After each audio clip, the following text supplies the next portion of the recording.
Well, Bobby, tell us, right, I think start right from the beginning. But you said you were born here in Bayfield. I was in 1910. My birthday will be Tuesday, and I'll be 78 years old. Well, Darn it. And I haven't always lived here because I went away to school. And I was married and lived in Kentucky and Indiana. And then came back. I always loved Bayfield. I always wanted. when did you come back? Let's see, about 40 years ago. Yeah. And what made you come back? Because the war was over. I hope my dates are right. And the house we were living in Indiana, they wanted to sell to us, and it was just a kind of a makeshift thing. So I owned this house up here in Bayfield, and so we decided to come back up here. And So the kids were already born then? Yeah, John was 3 years old, and Sparky he's 5 years older. So we came back in baggage to make our fortune, which was not made very soon, I'll tell you. But I owned the house, and I loved it. I wanted to live here again. Was that the house you were born in? No, I lived in this house that I owned when I was 2. We moved up there. I see.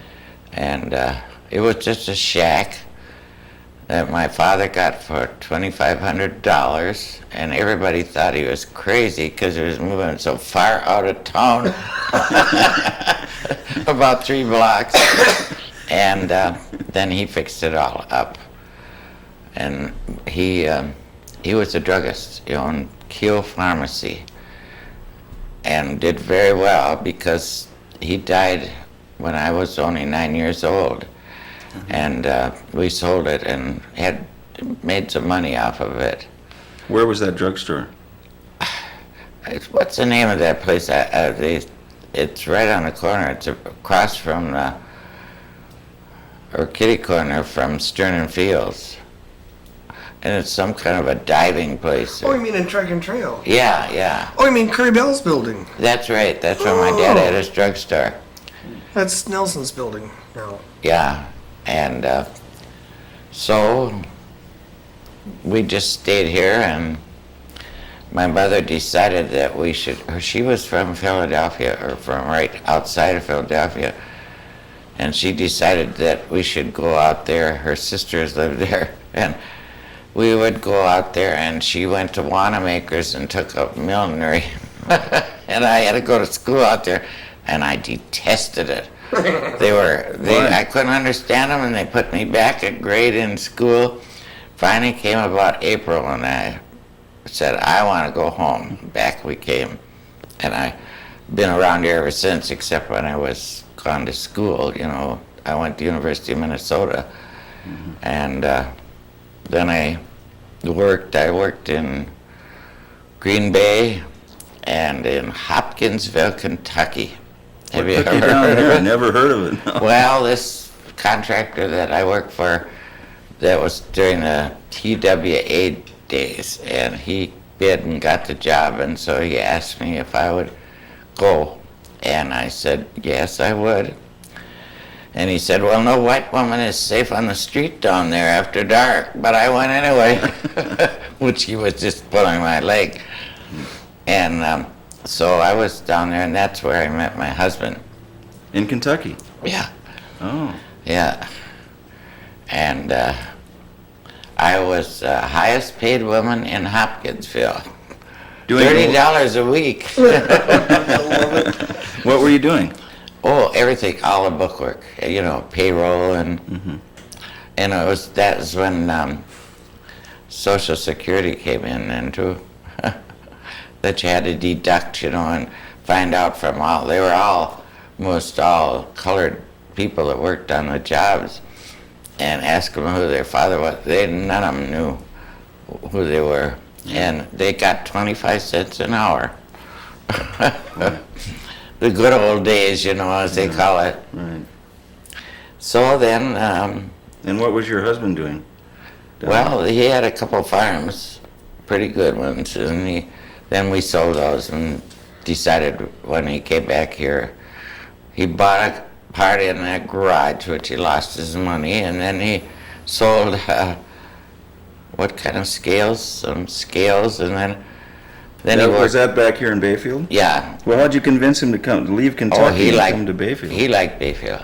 So you brought him up here first? Yeah, he'd been up here visiting before. I see. And since we owned the house, he liked it better. So anyway, then we just stayed here, and he died in 1960. So I've been a widow ever since. Oh, boy. But I never was tempted to marry again. Never. Why not? Oh, I had 2 sons, and I was working, and I liked it. I could go any place I wanted to in Bayfield. If I wanted to go downtown and have a drink, I didn't need a man along with me. So that's about the story of my life. Well, what made your folks come here in the first place? You know, when did they come here and how did they meet? Oh, well, my dad was from Oshkosh. His name was Keel. And he graduated from Northwestern as a druggist, a pharmacist. And I suppose they had some way of knowing that there was a job opening in Ashland.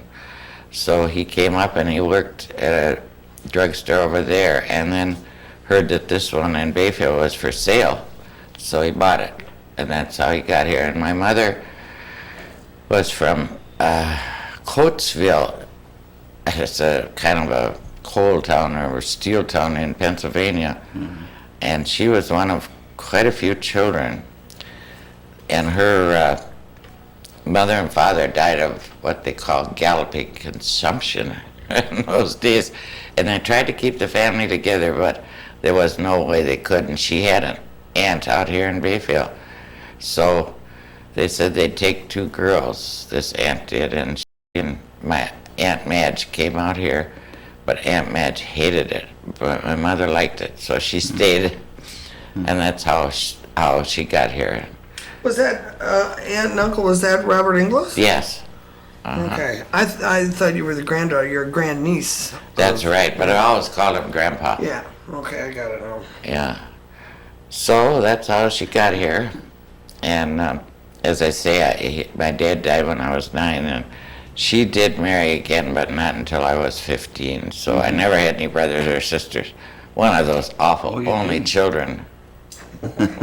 I loved it. When did you start playing the piano? Oh, I started taking lessons real early. And then I didn't go to high school here because my mother got a job.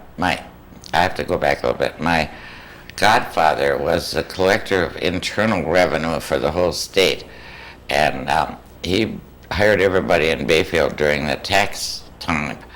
And among them was my mother. So she went down to Milwaukee, and I don't know, she didn't know much, but she filed papers anyway.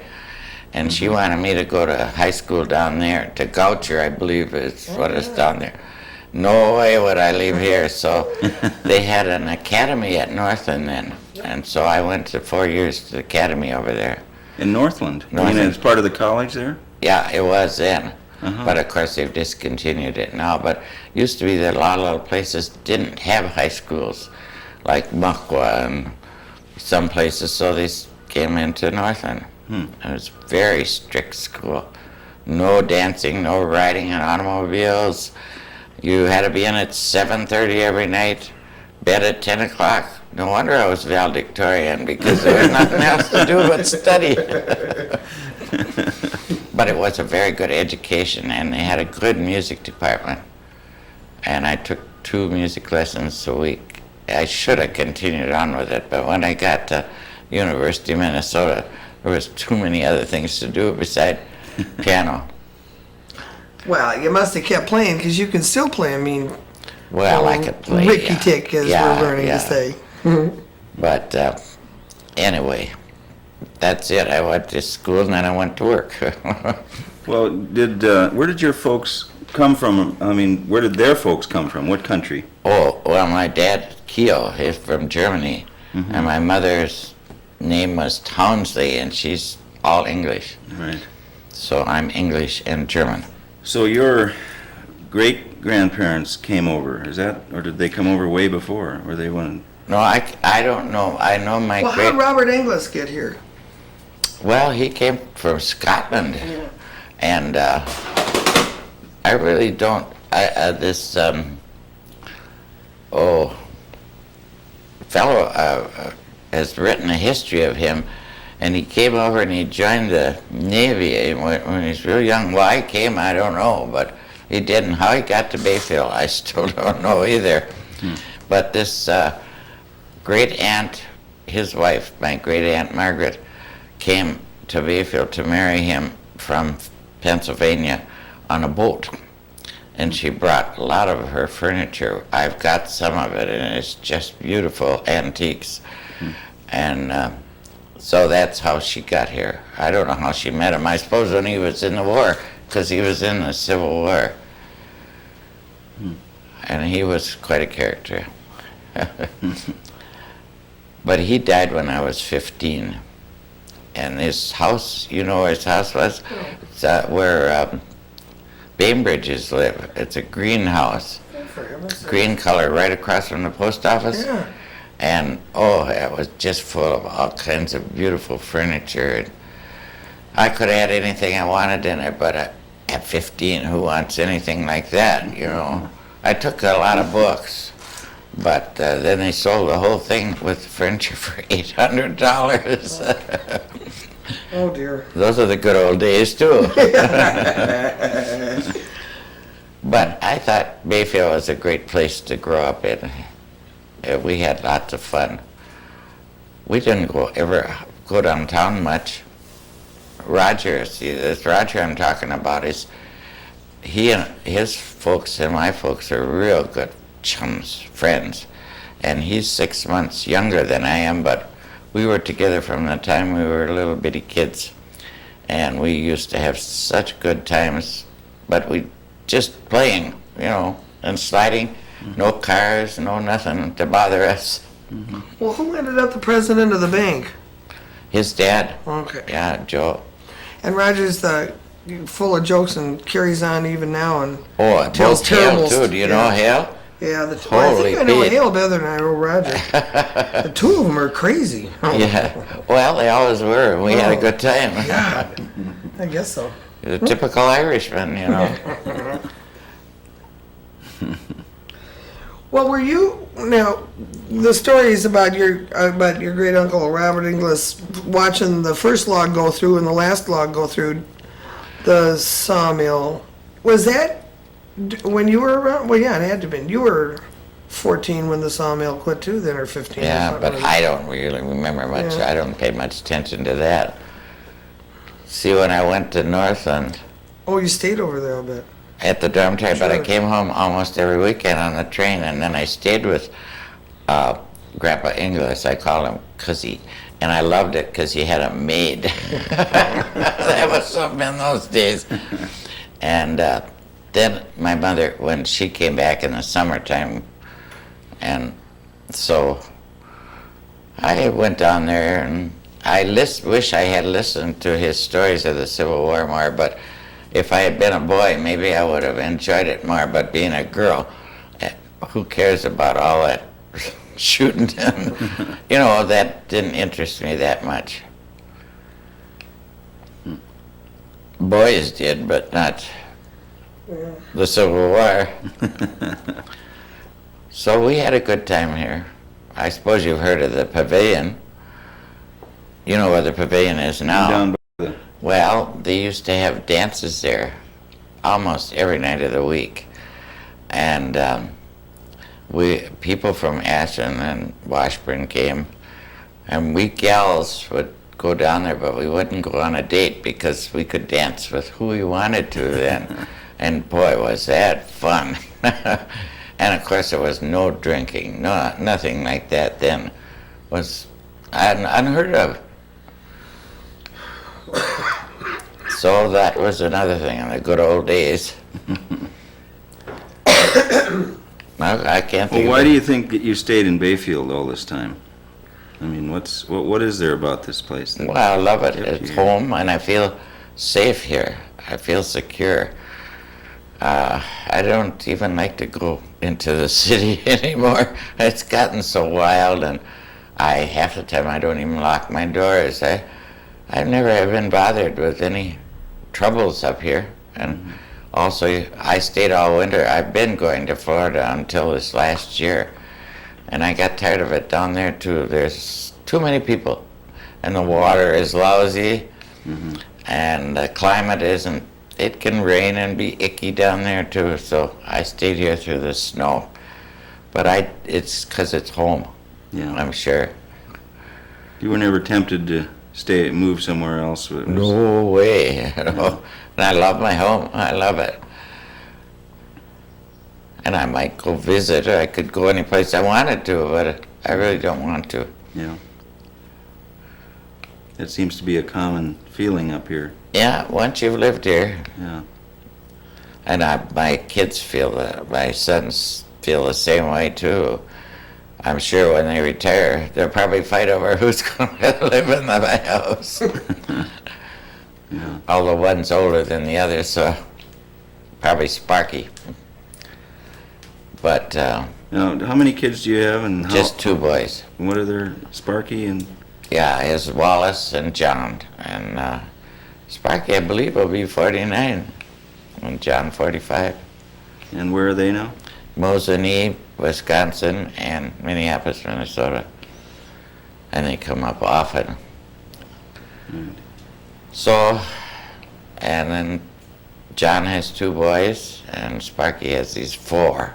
And only one girl out of the whole bunch. And he's also got 14 white rats.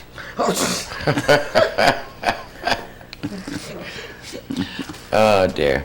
Well, I thought once upon a time, didn't you live in the apartment building down at the bottom of the hill that the Rittenhouse just painted all those pretty colors? Why did I think that was where?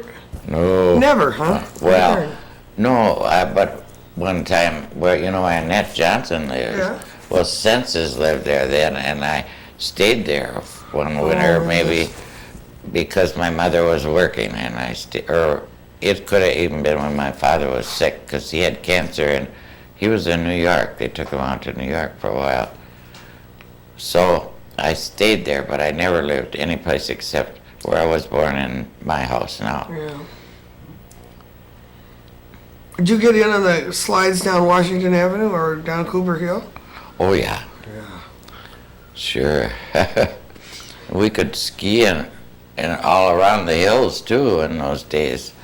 And we used to, what I can remember was so much fun was the country kids had to go and they had horses and carryalls. They had a kerosene heater in them, and they'd go out past our house, and Roger and Hale, when he got older, although he was 4 years younger than we were, so we kind of evaded him. And but we could take our sleds and wrap the rope around and let them haul us up to the top of the hill and then slide back again, because there was no automobiles, no traffic. It was perfectly safe.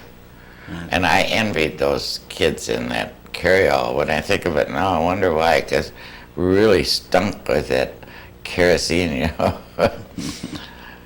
But we walked to school. We didn't ride. From where I live is quite a ways up there. But when we were 4, they started kindergarten. And in the morning we went when we were 4 years old. And then the next year we went in the afternoon. And so when it came to the first grade, they didn't have enough seats. So they gave us a little test, and the smartest one skipped. And of course, I was one of those. I didn't have to go up the first grade. You didn't? Uh-uh. So you went right from kindergarten into The second grade. Yeah. Pretty good. What? Where were we anyway? Yeah. Before this ran out. I was going to ask the pertinent question too, and I forgot what it is already. We got to sliding. Are we ready? Okay. Well, I still don't. You met your husband in Kentucky. You moved back here. What year was that? Well, it was right after the war. Whatever that was. I'm not very good at 46, dates. 45, Yes, about 46, there. after the Second World War. Yeah, and I certainly never intended to get married, but I did. I always thought I would like to come back and be retired and sit on the front porch and have a drink. Well, I'm retired and I sit on the front porch and have a drink, but I worked a long time in between. I worked 26 years at Allwood. That was the only manufacturing company we had here. And those days you worked. I was the only one in the office. You did all the payroll and all the typing and ordering and invoicing. And now they 2 or 3 people have computers, which I couldn't do, but it was a good job. The only one in Bayfield really outside of teaching that paid anything. Mm-hmm. And as I say, I was there 26 years. Did you start there as soon as you came back? No. What did They you do? came and asked me to come to work. Mr. and Mrs. Berger owned it. They had come from Indiana, and so she asked me to come and work. And I said, well, I'll try it out. It had been quite a while since I had worked. And I liked it. And it was nice because my children were in school here, and if they needed me, they could come right down there or something, but I didn't have any trouble with that. Then I got on the school board, and I had to do all that at night. In those days in the school board, I did all the checks and everything too. When I look back on it, I wonder how did I do it, but I did. So now I'm real lazy and I don't do anything. Nothing, except what I want to do. And that's the way it's going to be. I think I deserve it. And but my husband was from a very nice family in Kentucky, and they used to come up and visit, and we went back and visited. And I worked in, as I say, in Kentucky for some years, and everybody said, how did you stand it? We didn't have air conditioning or anything, but I don't know, when you're young you can stand anything if you're earning a living, I guess. So that's what I did. And when you came back here, you said your husband got a garage Yeah, he to was start with? Yeah, he was in with a couple of other fellas, and they couldn't really get a dealership, and money kept going, so finally that went kapuff. He was not a very good businessman. He loved Bayfield, and he loved everybody in it, and everybody knew him. In fact, he knew more people than I did. And so then as I say, he sold scales for Toledo Scales, and then when he got tired of that, Did he have to be on the road for that? Yeah. He worked for the same Allwood, the same place that I did. So you were both down there? Yeah, but he had had a bad heart attack, and the man that owned Allwood didn't want me to leave, I'm sure. I'm being conceited, but he said that my husband should, if he didn't feel good, he didn't have to come to work, and so it was a kind of a nice job. He was very clever at building and fixing up things, machinery and things. And so that's where he was working when he died. How old was he when he died? 48. 48? Yeah. Boy. But he had this heart trouble, and he'd gone to a lot of doctors, but I suppose now they could do something for him. But in those days, then he didn't. They just didn't do anything, really. Give him some medicine, and he died. And how old were your kids then? Well, Sparky, the oldest one, was at UMD, and John was a junior in high school, so he'd have been about 16. And I was determined that they were, well, Sparky already was in college, but I was determined that they were going to go to college, so I did. I mortgaged the house umpty 9 times, paid it off, and You did. got them through school.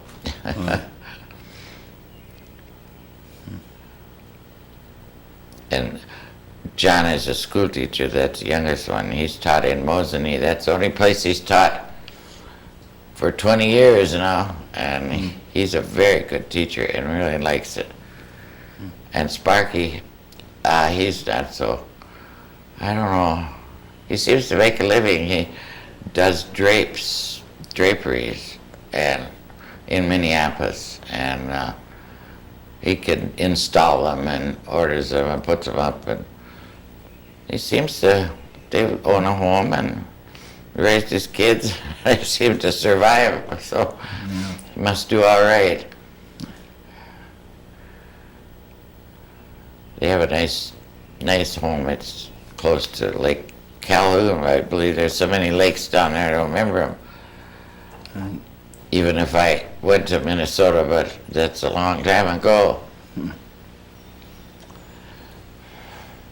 So, I don't know. Well, what are some of the things that happened here in Bayfield over the course of these years that particularly stand out for you? That happened? You know, there seems to me there's been a lot of changes here over the years. Yeah, but, well, sure, there have been a lot of changes.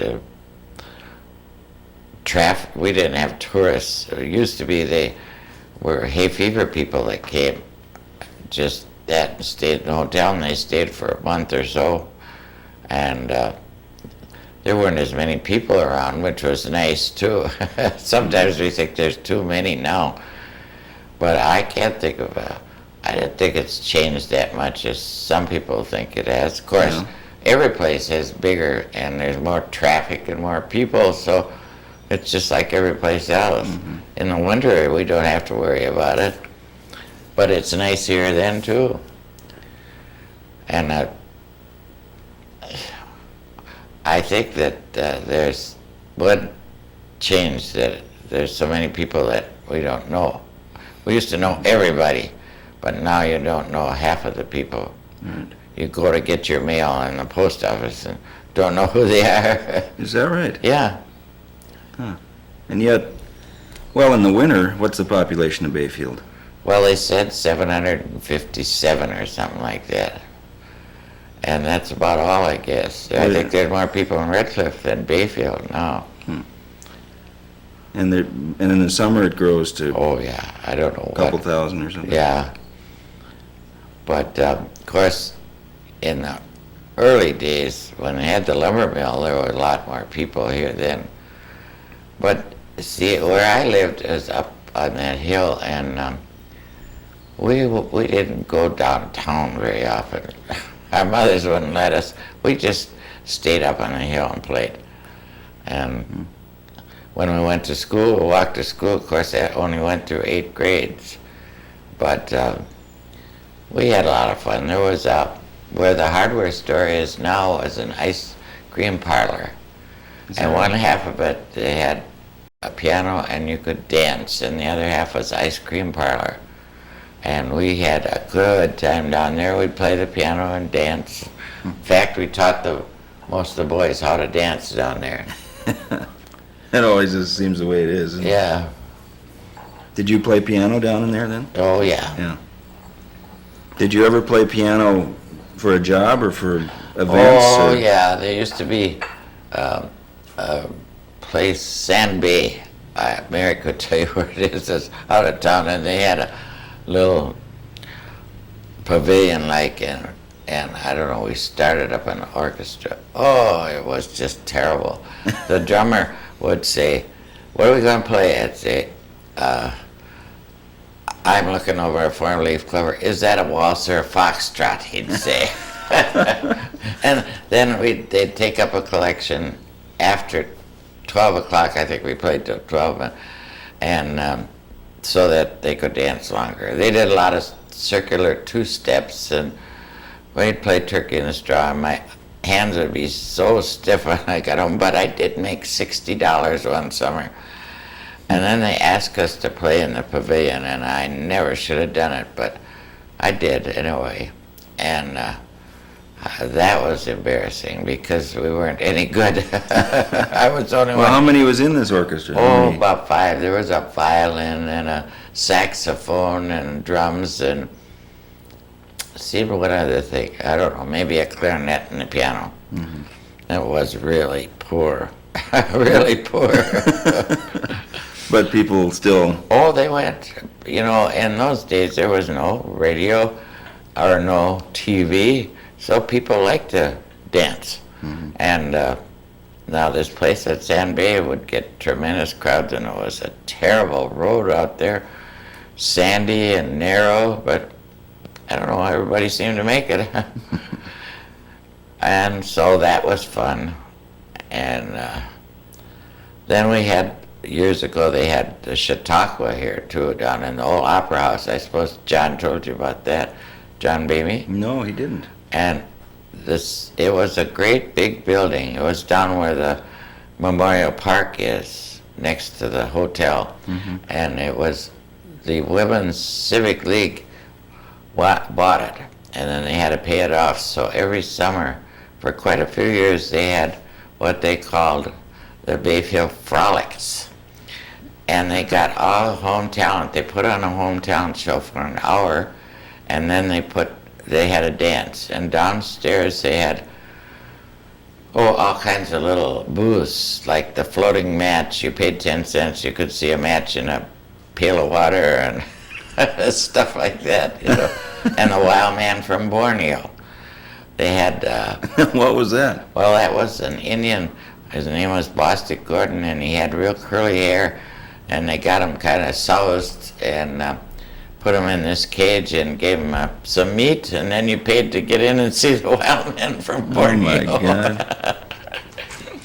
And one year they had a dance instructor come from Oshkosh, I believe she was, and she taught us all dances, and they put on a real pretty good home talent show, and they packed the place. You mean with a chorus line and everything? Yeah, and singing and all sorts of things, and they warned everybody when you came through Washburn, you had to slow down because Washburn was jealous of Bayfield, so they'd arrest them all if they came very fast. And I was in it. I've got pictures at home where I sang a song called Ouija, Ouija, Tell Me Do, Are There Any More at Home Like You? But it was fun. It was really fun. And that... Were you one of the organizers of this thing? Too? No, this is an older You were the woman. talent. No, I was just a little kid then, you know. And my mother and all the women in the civic organization. And then they had dances there, and then eventually the place burnt down, which was sad. So... Now, when did it burn? I remember that now. I wasn't here then. I think I was in school someplace. Mm-hmm. Even either at Northern or at the university. But that was an awful blow. And then we had a big hotel in Grunke's lot called the Davis House. You probably heard of that. Mm-hmm. And oh, that was a nice place. It had a big porch. We used to sit there, and then you could watch everybody that went by and see who was downtown. And then there was where the inn is now as a hotel too. So we had 2 hotels. That burned down too, didn't it? Yes, they were friends of mine that owned it, and that was too bad, but it was a fire trap.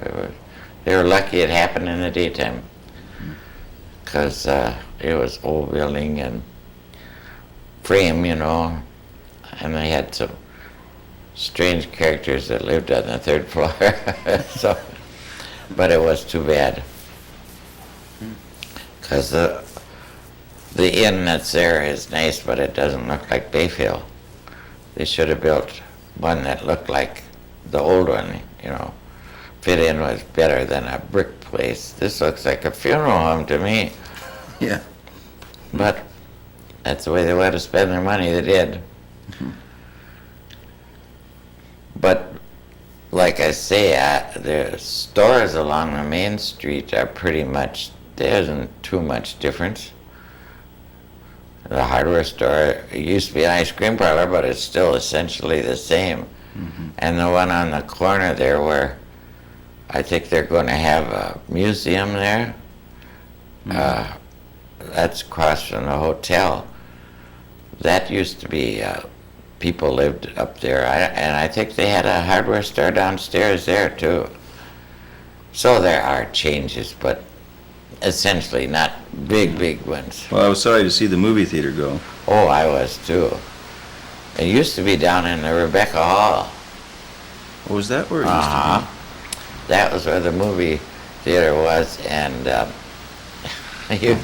you'd go when I was real little, and you'd go, and every 2 reels they had to rewind it, so then you could run out and get popcorn. And the Rebeccas met upstairs, and they'd tramp around. They had one woman that was tremendously heavy, and we used to worry about the ceiling falling down. Never did, though. But that's where the theater was. Did you know there were 2 people John Bayman told us about who played the piano when the silent movies were showing here? Well, I knew Eleanor Sense played on Sunday night and a violin on Sunday night, which was terrible. A violin? Yeah, they had a Who piano played and the a violin? Who played the violin? It's Gladys Hale. Her grandfather owned this house, Knight's house. And, but who else played? I don't know. It was a Gordon. Lawrence Gordon. Lawrence Gordon. Yeah. And then originally when family bought it, moved here from Chicago, and they had 17 children, and they bought the picture show, and they ran it all, and they had one daughter that played at that time, played the piano, and she couldn't play worth sour beans, but she played it because they didn't want to hire anybody, you know. But it was fun anyway, and that was a big treat to go to the picture show on Saturday. We never could go any other time. Oh, I guess once in a while we did. Saturday matinee or Saturday? Yeah. I don't think they had matinees. Nighttime. Yeah. And then they had a whole popcorn stand outside. Oh, Mr. Boldus had it, and that was fun. And we'd have to, of course, we walked down, and we'd walk home, it would be dark, and then we'd be kind of scared, but we got there. I don't know why we were scared, but you know how kids are. So. Well, when did the movie theater move up the street then? You remember that? Because when I first came here, it was up there on. Yeah, it was quite a while ago. I just don't remember. Like I said, it was gone quite a while, you know. When I got out of the university, I lived in Green Bay, and then I got a job with this contractor that built sewer systems. That's what he did, and he was out of Detroit, and I worked there, and then from there I went to Hopkinsville and lived there several years, and then to Evansville, Indiana. So a lot of this stuff took place when I was gone. And I don't remember any dates. Right. I don't know about the theater, but... So you weren't here during the flood either, were you? No, not the first one. Yeah. But... 'Cause that was in the 40s. Yeah, but I saw it in the Hopkinsville paper. It was in a picture, and I called up right away to see how my house was, but it didn't touch it up there, except that it changed the course of springs up there, and I've always had a lot of water in my yard now. And my basement was kind of wet. But a few years ago, I got Roger. You met Roger Bristol, haven't you? Yeah. And he came up and he did something to the basement anyway that helped a lot, and it isn't quite as wet as it used to be. But those springs out, that whole hill is full of springs. And of course, the new highway has helped too, because they put better drainage in.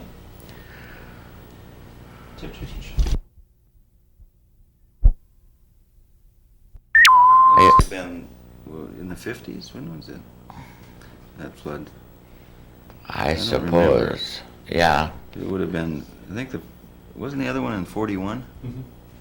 I don't remember the exact date. Yeah. Right. Well, it doesn't matter. Have you had enough now? Huh? Have you had enough? No, we just put a new tape in here. Well, I don't know what more I could tell you. You have to ask me questions because I can't think of all this stuff. During the time after your husband died, when you were by yourself and raising your kids, what was your life like then? I mean, you were working. Sounds like you were working pretty hard. Well, I was, but I had a good time. I belonged to Eastern Star, which we were very active in. We had a real nice building, it's a Masonic building, and we had a lot of good times, a lot of fun, and I belonged to what we call the Junior League then. Now it's a Bayfield Civic League, I guess, but we had a good time too. We did What a kind lot of stuff did you do? put on shows and dinners, and then my kids, my oldest son was in the band up here, and we bought band uniforms and bought curtains, and there were plenty of things. There were PTA, and people didn't get so much given them in those days. You had to work for it more than you do now. I think that's sad, really, because it made a cohesiveness, and you knew everybody, and everybody worked together. We had good times, and we put on quite a few shows. And they used to, up in where the National Park Service is now, that used to be part of the school system, And they had gymnasium up there and a stage, and we put on shows up there and had dances and made money, really. But like I say, too, there wasn't as much outside entertainment. You hadn't have all this TV and stuff. People came and like to come. Yeah. And of course, I do think that people like hometown shows because they like to see you make a fool of yourself. We put on Follies up here several times, and I hadn't really played the piano at all for a long time, and the fellow that was supposed to play piano is all jazz, honky-tonk stuff, and his wife objected because he had to practice too much. So they came and asked me if I would play. I said, my gosh, I don't think I can. But I did. And we had a good time. And they packed him in, too.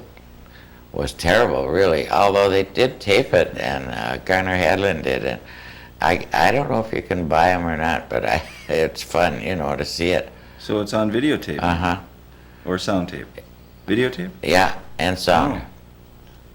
And that was fun. Anyway, he told us, Roger O'Malley, who sang in it too, that he could get him, and he was getting it, and so he was going to buy one. Do you watch television now? All the time. I'm a couch potato. Well, I like sports, for one thing. Oh, you do? Oh, yeah. Basketball. You're going to and watch the football. Lakers game today. You betcha. That's 2:30. Yeah.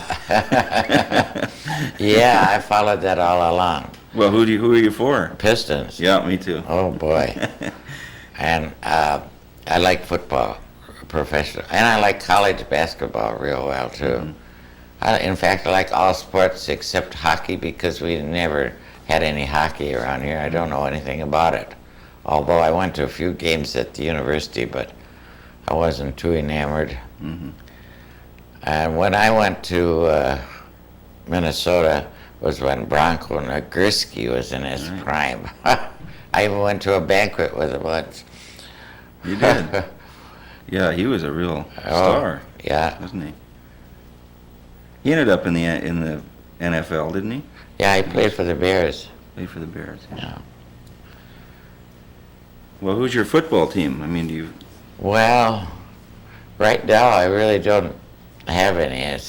I like the Vikings, but they just kind of peter out or something. And Green Bay has been so terrible. They used to be my team, but they're just terrible. During the days of Vince Lombardi. Yeah. Yeah. And of course, when I lived in Green Bay too, that was days of Don Hudson, and that was fun.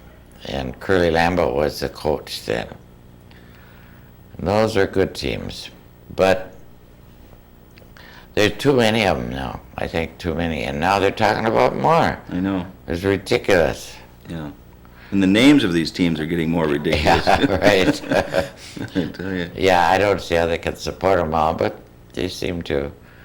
When you saw the crowd at that basketball game the other night, 41,000, wow. I'd rather watch it on TV anyway. Well, I think those ones up in the corner do watch it on TV. Yeah. They can't see the floor. And then I don't know why they buy a ticket. Yeah. But that's neither here nor there. But Well, I mean, you say you watch a lot of television. Obviously, a lot of other people do. Does that, what has that done with your social life, or social life of the town? oh, I think it's hurt it a lot. Although, well, we don't have any star here anymore because everybody got too old and doing the same people doing the same work. So we joined with Ashland. Well, that's kind of far to go. It's I can't drive that far at night. I'm not supposed to drive at night, and so unless I get a ride, I don't go. And I don't know. We just stay home and watch TV, I guess. Are you active in any of the other organizations anymore? Well, the Civic League I belong to and help out when I can and donate, but I don't go to many meetings. I go out at night much, unless the kids are here. We go to dinner often. That's our main thing, is eating, I guess. Great American pastime. And that's fun. Yeah. And I had a bear in my yard not long ago. I have a great big, I don't know what kind of a pine tree it is, but it's tall with a lot of branches. And I was watching TV, and a friend of mine called up and says, "You've got a visitor in your yard." I said, "I do." She said, "Yeah, look out." And I couldn't see it because it was dark, but there was tons of people around there. There was a 300-pound bear up there. In the tree? Uh-huh.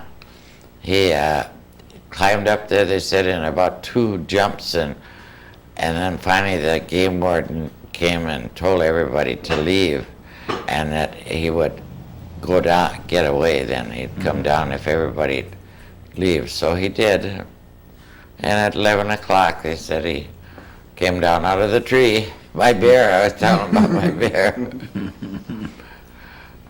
So that was exciting.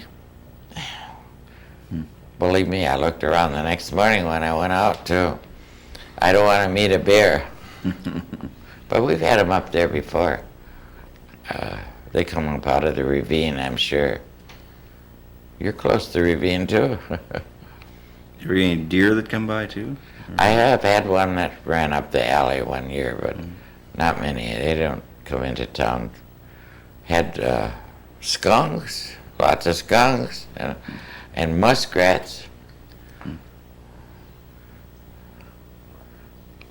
Now they're going to build, I think, on that lot where the fountains are. I Is see that still them. going in? Well, they've been working on the grass and everything. I'll be anxious to see that. I hope they put up a nice place up there because it's a beautiful lot.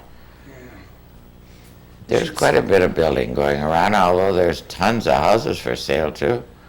Yeah, that surprises me in some way. I don't know. Yeah, I think it wouldn't be. but the same houses that are, see, this house that I'm in, as I say, was a shack when my folks bought it, and it didn't have a basement or anything, and they fixed it all up, but that must be way over 100 years old. And the house that Judith lives in was Berger's house, and that's a real old house too.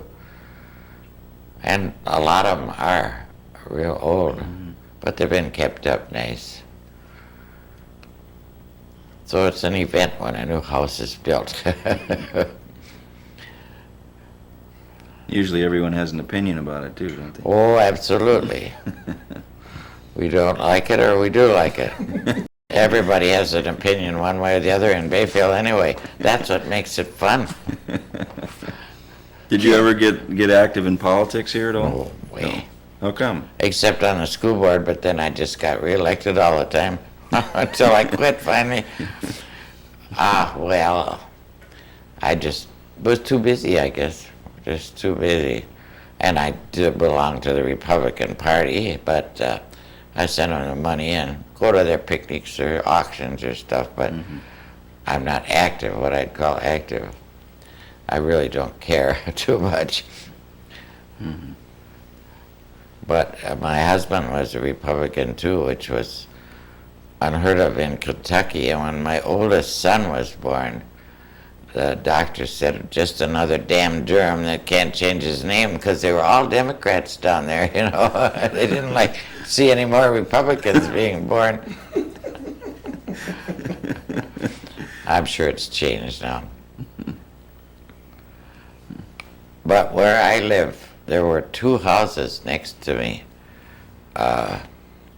Tootlofts and Cadats. They were right up a little bit, but on those lots. And I shouldn't say anything about Indians, but they were not, well, we liked Lizzie and we liked Charlie, but they were really, I don't know, line of least resistance. It was a beautiful home. It had hardwood floors. They cut down the porch steps for firewood, and every morning they came over and borrowed matches or newspapers from my mother to start a fire. And they were very good. If we were gone, like to Philadelphia or someplace, they watched over the place. But finally they got so awful, and so the neighbors got a collection, took up a collection and bought them a Ford and gave them a month's supply of gas and moved them up to another house farther up the hill. Is that right? And then that foundation is still there.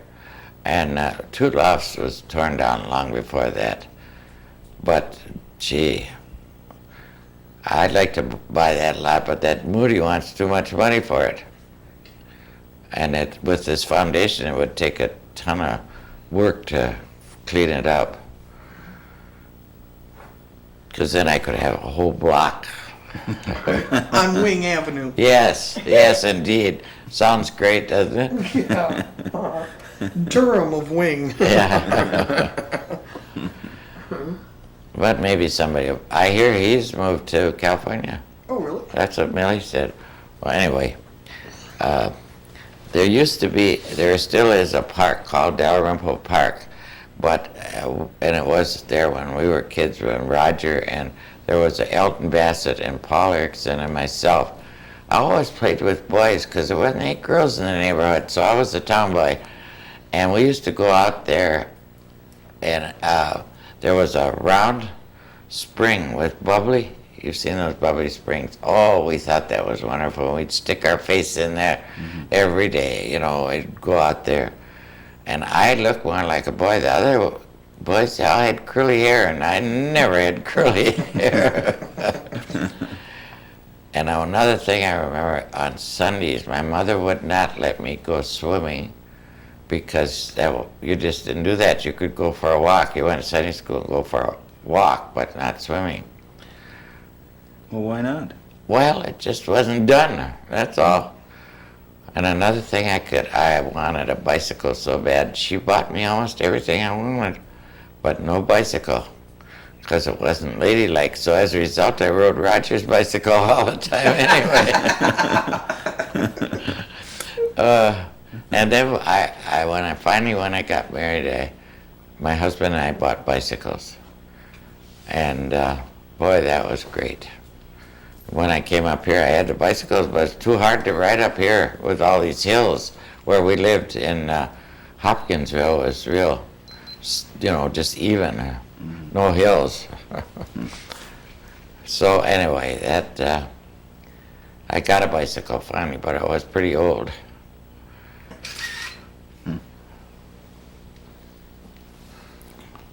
So, let's see if I can.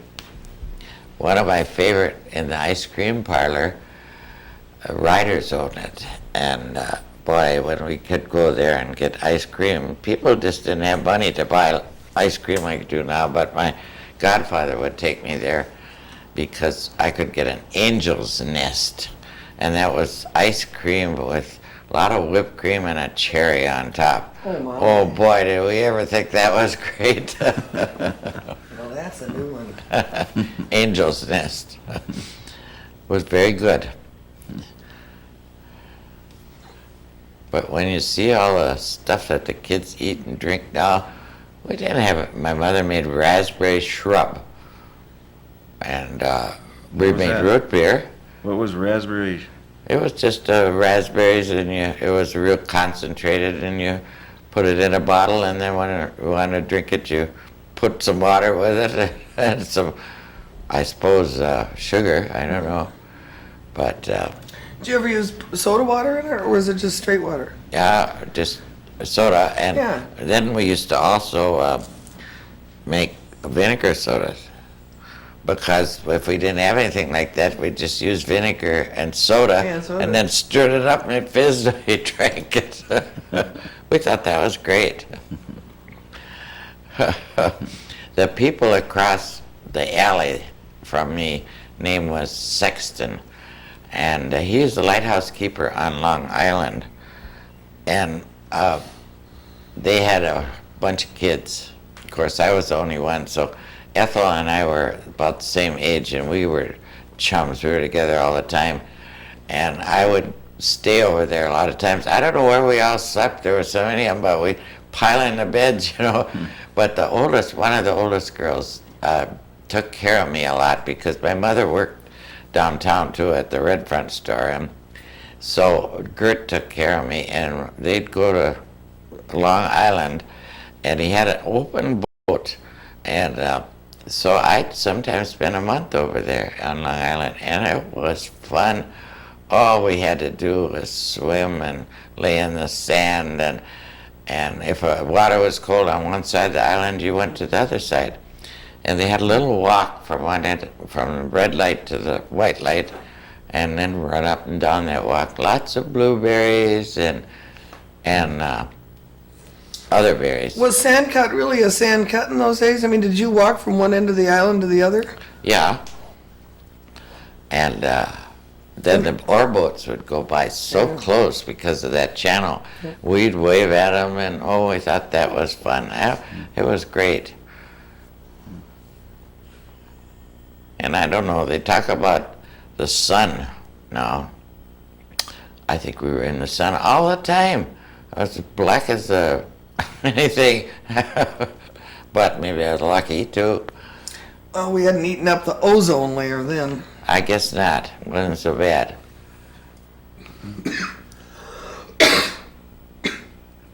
And then O'Malley's in Rummel's, people had a shack out at Bark Bay. Have you ever been out to Bark Bay? Mm-hmm. And we'd go out there and spend weeks too, and that was fun. But you didn't come home or go out if it looked like one drop of rain. The roads were just horrendous and slippery and clay. I've seen Greta O'Malley, Roger's mother. She wouldn't ride. She'd get out and walk through the mud from one hill to the next. But that was fun, too. We'd stay out there sometime a month. But there's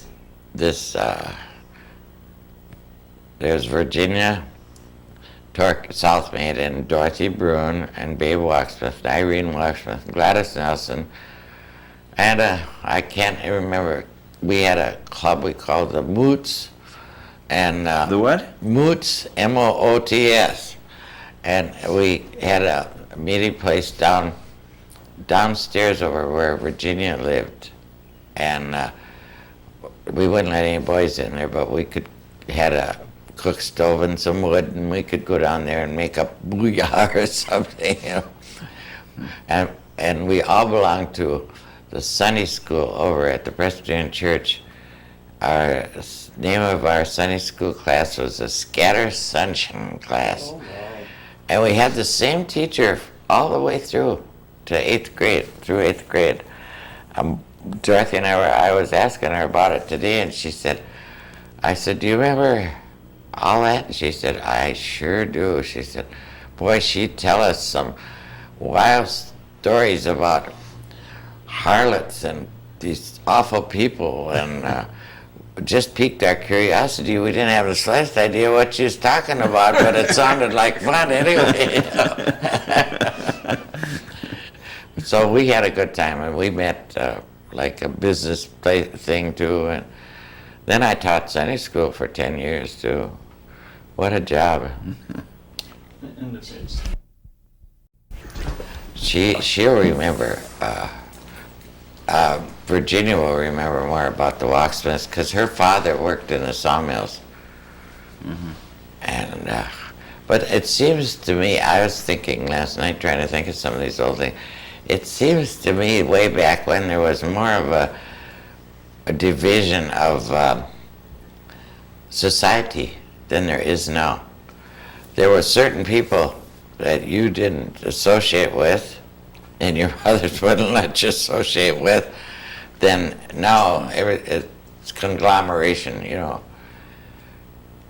I don't know, maybe. Even in a town this size. Yeah, oh yeah. Well, that's what Virginia was talking about that the other day when we were talking about, she mostly grew up downtown. Yes. And she knew the people on Sweet Hill, but she didn't know anybody on Catholic Hill. Yeah, well, see, I lived on Catholic Hill, but I did know only Babe and Irene, they were on Sweet Hill, but downtown, see, that's why Virginia can remember so much, because she was downtown all the time. She and Jeanette, her sister, and her other sisters, they had all kind of girls. And where I was, I stayed up on the hill more. Ethel and I, or else we went to the island, or we were going someplace, you know. Well, where did you fit in this system of well, I society? suppose I was one of the elite. I don't know. With professional people, or like my dad was a druggist. That was, you know, the best, I guess. And then they had a big club called the Tuesday Club back then, and it was a bridge club with men and women. And I remember seeing those dinner parties they had, which were just sumptuous. All used linen tablecloths. I got a whole slew of them at home, but I'd be darned if I'll ever use them and iron them. But they used to really put on some dinners. I've got, I think, 2 dozen sterling silver salad forks. That used to be their prize. You know, they played bridge after they ate. And that went on for years, and it was very, very, that was the hoi polloi. But then eventually died out. Half of them died, and people wouldn't play bridge anymore, and finally ended up with just women playing. I guess there is a remnant of it left. They tried to get me to play, but I'd be darned if I'm going to sit all afternoon shuffling a pack of cards. I can't. Elner, my friend across the street, would rather play than eat. And I filled in one time, and I said, never again. They played from 1 o'clock till 5 in the afternoon. Whew. That was awful. But they had those days, those people had a good time. And they played seriously for these salad forks. Glad I got them. Did they play at night? Yes, it was a dinner party. Yeah, and everybody dressed in the finest, yeah. Yeah. And my mother can remember stories of those things at Grandpa's house. Of course, I had to go to bed. I was a little kid, but the worst of it was that, of course, nobody smoked cigarettes. They all smoked those stinking cigars. And I practically asphyxiated. In the morning, you get up and the whole house reeked of cigar smoke. Yep, they had a good time. And they used to put on really fancy, fancy dinners, too. Did you ever have to serve in them? No. My mother and my uncle always had to come down and help serve coffee before they played bridge. My uncle dumped the coffee and sugar down the back of a lady in an ice blue satin dress once at the bridge game. But I remember, I was thinking of that, about those linen tablecloths. They're hell's bells things to do up.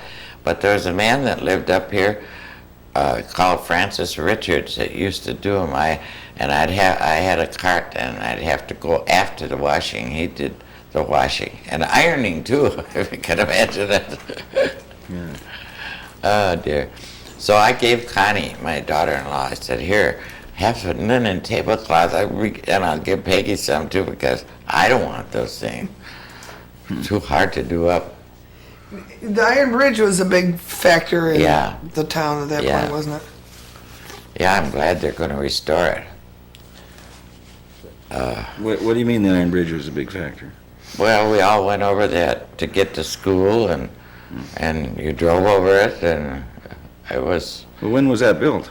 That Iron Bridge? years and years ago.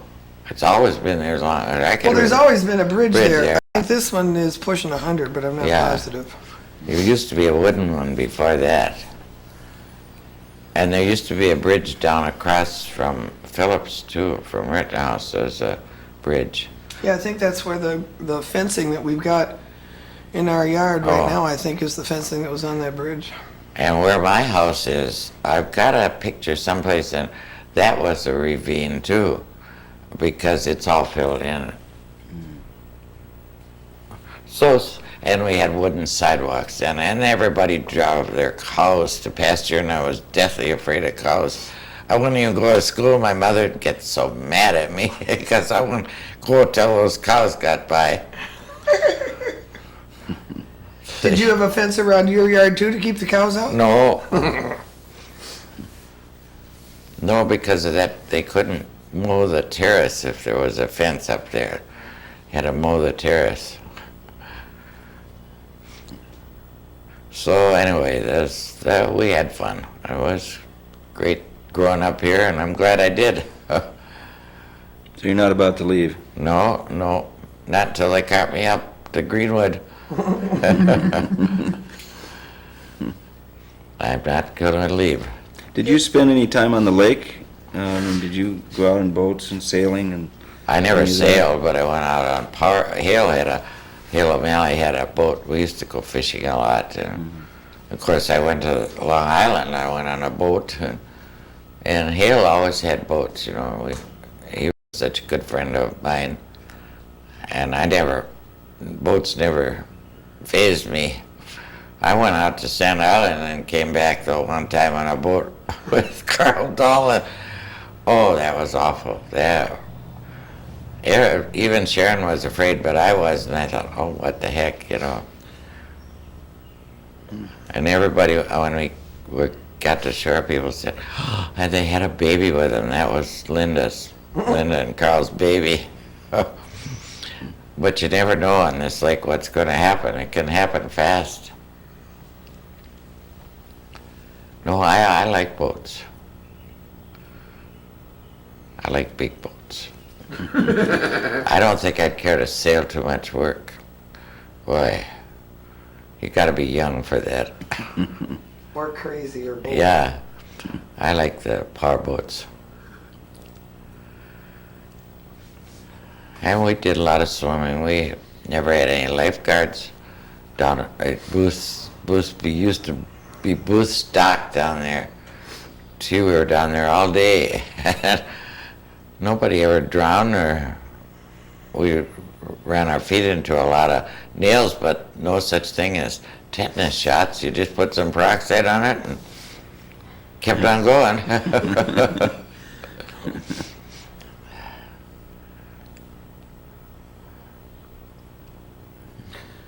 Yep. Were you, I can't lose track of this one, but did you play in the Island View Remains? Did that burn down No, my before? dad did though. My dad was a very good pianist, and he used to play up there a lot.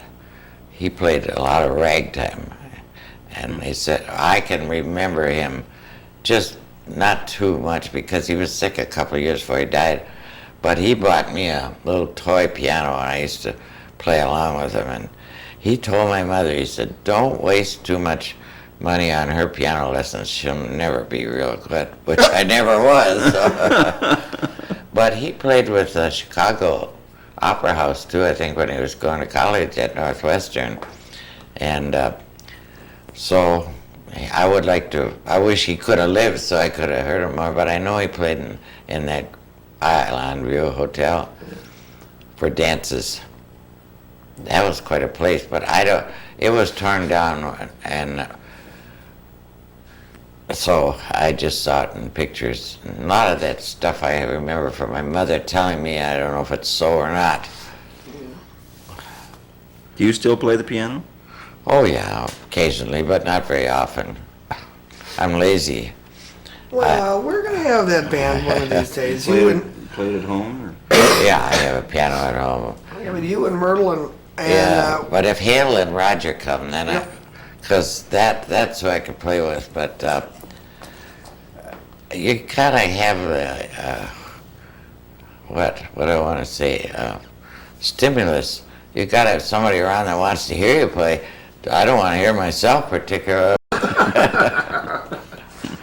So anyway, we'll get those guys to come over on Sunday too, and Myrtle to come with her yeah, banjo. Hale will be here the end of July. Oh. He- But is Roger up here now? Oh yeah, he lives in That's what I Gurney. thought. Yeah. We'll get Roger. Yeah, he was driving up, and Mary and his wife is coming too. So they'll be here. They got to be here for the yacht club picnic. Yes. That's a big fun. Well, they've always been fun anyway. They're full of it. Yeah.